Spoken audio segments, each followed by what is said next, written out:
On a dark night, Mount Olympus lay under a heavy silence. But in the heart of that still night, Zeus, the king of the gods, had made a dangerous decision. Zeus, who never restrained his desires, fell for a mortal woman named Alcmene, a beautiful woman descended from heroes. But there was one problem.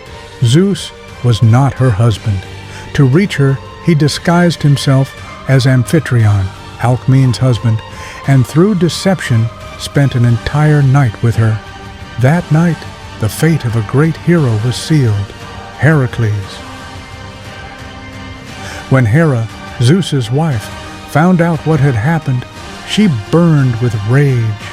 From that moment on, she vowed to make the life of the unborn child a living hell. When Heracles was born, Hera sent 2 deadly snakes into his cradle to kill him. But the child with his tiny hands strangled the serpents. After that night, everyone knew this was no ordinary child. He was a true demigod. Yet Hera would not give up. She couldn't kill him, but she could ensure his life would be filled with suffering. Heracles grew up in the house of Amphitryon in the city of Thebes, unaware that Zeus was his real father.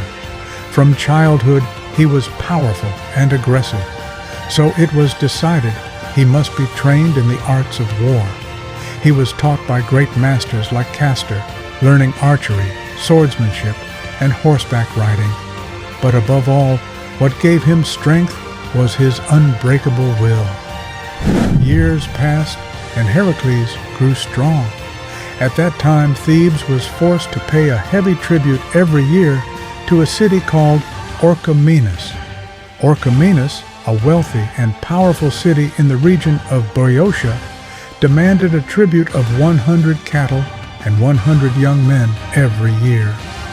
The people of Thebes were tired of this oppression, but they didn't dare resist. Heracles, now growing into his strength and fury, couldn't stand the injustice. When the envoys from Orchomenus came to collect the tribute, Heracles attacked them alone.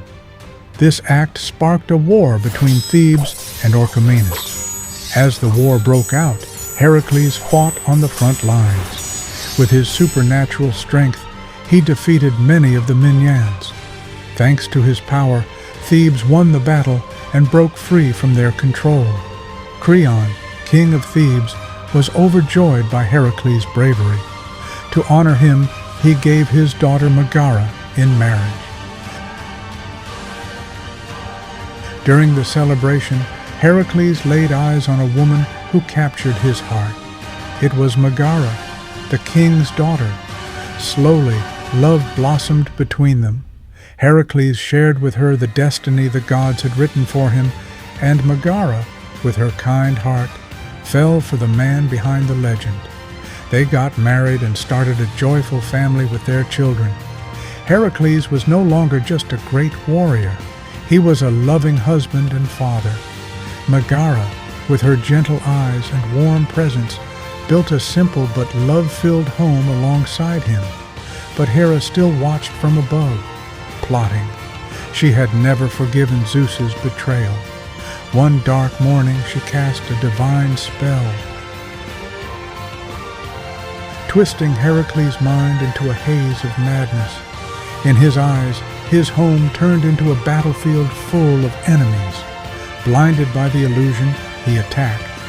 And when the madness faded, only silence and lifeless bodies remained, his wife and children gone. When he realized what he had done, Heracles fell to his knees and let out a cry that shook the heavens.